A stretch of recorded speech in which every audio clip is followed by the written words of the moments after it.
We're just kicking off this season and we picked up where we left off the last one, back to our winning ways. Hi there, vikingos, buena gente, gente buena y football geeks, frikis del fútbol. And welcome to our first episode of Inglés para Vikingos. The real action is finally here after a short preseason. And our players were coming off a packed schedule, a very busy one, especially those who played in the Eurocopa and Copa America. Thank goodness none of them had to deal with the Olympics as well. Let's dive into the match now. If we break down this match, it was a tale of two halves for me.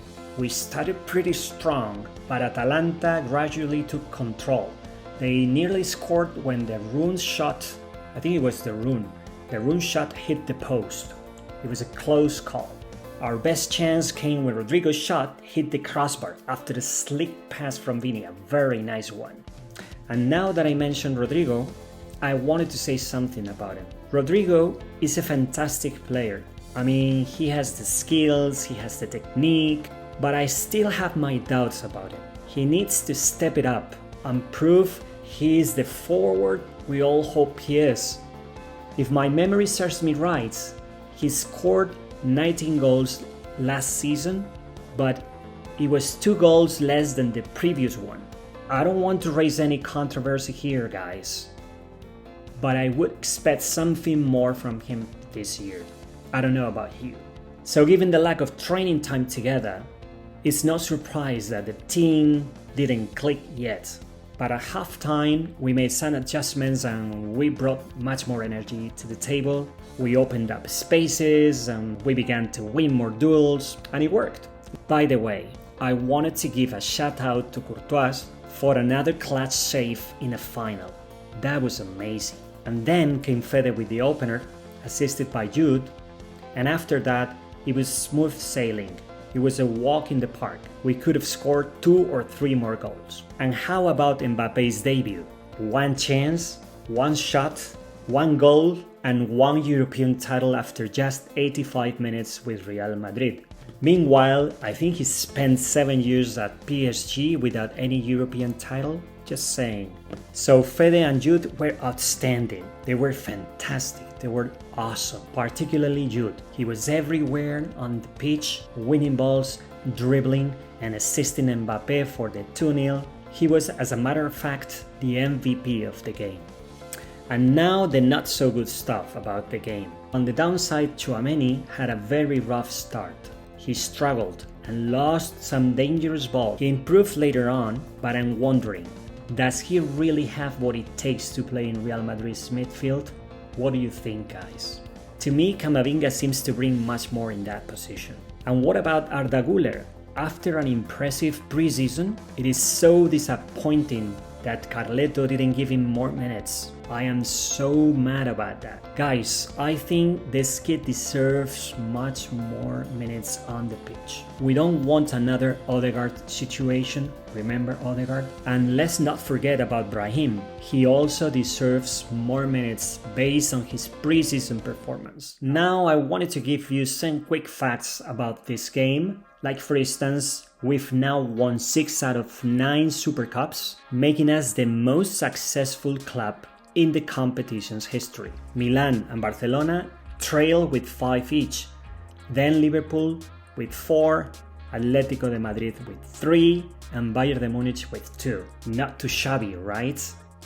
Also, Modric is now the most decorated player in Real Madrid history with 27 titles, and Ancelotti has tied with Miguel Muñoz for the most titles as our manager with 14. Quite impressive.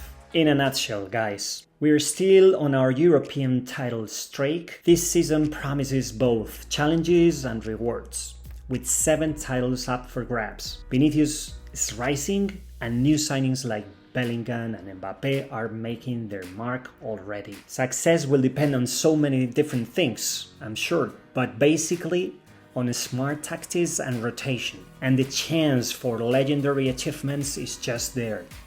Let's grab it. Bueno, la verdad que este vídeo trae un montón de vocabulario. Si lo habéis seguido en detalle, habréis visto esas nubecitas que iban trayendo la palabra en inglés y la traducción en español. Y aquí lo que quiero hacer es hacer hincapié en aquellas expresiones o palabras con las que quiero que os quedéis. Y vamos ya. La primera es coming off a packed schedule. A packed schedule or a busy schedule es un calendario muy apretado. Y lo decía cuando decía our players are coming off a packed schedule. Luego también he hit the post, remató al poste. Ojo que el post es el poste y el crossbar es el larguero. Y para decir la palabra en genérico podríamos utilizar woodwork. Si usamos woodwork nunca vamos a fallar, porque es la madera en general. Incluye los dos postes y el larguero y el crossbar. Luego también hablé de un close call, una oportunidad clara de gol. Slick pass. Slick pass es un pase como muy hábil. Y también significa pelo engominado. Nacho tenía el pelo muy engominado y podíamos decir Nacho's hair was slick with gel. El pelo de Nacho estaba engominado. También hablé de Rodrigo, que he needs to step it up. Step it up es un phrasal verb y significa dar un paso adelante. También dijo una expresión if my memory serves me right. Si la memoria no me falla. Luego hablé de un clutch save, una parada crucial. The opener by Fede was assisted by Bellingham. Assisted es un verbo que en inglés significa asistir o centrar, pero sobre todo quedaros con que assist en inglés significa ayudar y es un false friend. Tened cuidado porque para el verbo asistir se utiliza otro verbo que es to attend. Por ejemplo, voy a ir a una reunión. I'm going to attend a meeting. Es el típico false friend en el que mucha gente cae, igual que en el de actually y currently. Actually significa de hecho y currently significa actualmente. Luego dijo una expresión, it was smooth sailing. Fue coser y cantar. También podemos usar aquí, it was a walk in the park. Ojo con la pronunciación de la palabra debut. Se dice debut. Mbappé's dream debut. On the downside, en el lado más negativo, también dije he had a rough start, hablando de Tchouaméni. He struggled, tuvo muchas dificultades. Y también hice una pregunta que realmente la pienso, ¿no? Does he have what it takes to play in Real Madrid? ¿Tiene lo que se necesita para jugar en el Madrid? Luego utilicé un verbo, trail with, y lo usé con Milán y Barcelona, trail with 5 each. Nos siguen con 5. Luego una expresión muy común, not too shabby, right? Nada mal, ¿verdad? Y finalmente utilicé también la palabra streak. Fijaos en la pronunciación que no es streak, sino streak. What a streak. ¡Qué racha! Y la última, y ya os dejo, 7 titles up for grabs. 7 títulos disponibles. Bueno, espero que os haya gustado. Disculpad si este vídeo ha sido un poco largo esta primera vez. Prometo que los próximos serán mucho más cortos. Hasta la próxima.